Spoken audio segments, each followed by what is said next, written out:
Paano ba magkaroon ng road right of way ang lote mo? Ayon sa batas, kailangan number 1, ang lote or property mo ay napapalibutan ng mga private properties. At wala kang ibang access papunta ng public road kundi ang dumaan sa isa sa mga properties na ito. Makikita nyo rito na nandito yung public road. Tapos meron ditong property. Sabihin na natin ito yung private property number 1. Tapos dito naman, meron pa uling isang property. Sabihin na natin private property number 2. At dito naman, meron pa uling isang property number 3. At dito naman, meron pa uling isang property na tawagin na lang natin na number 4. At ang property mo, nandito.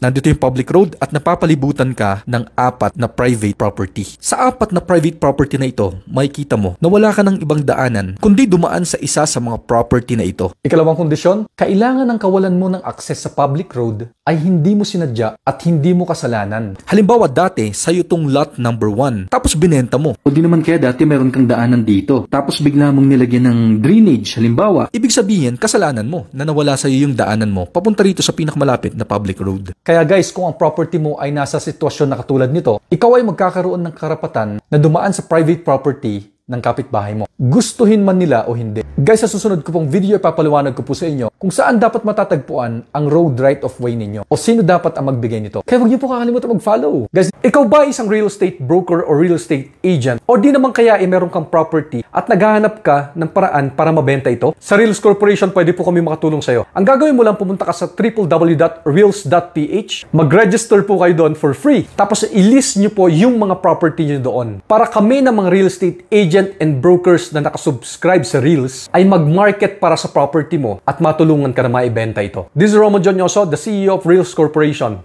Bye-bye!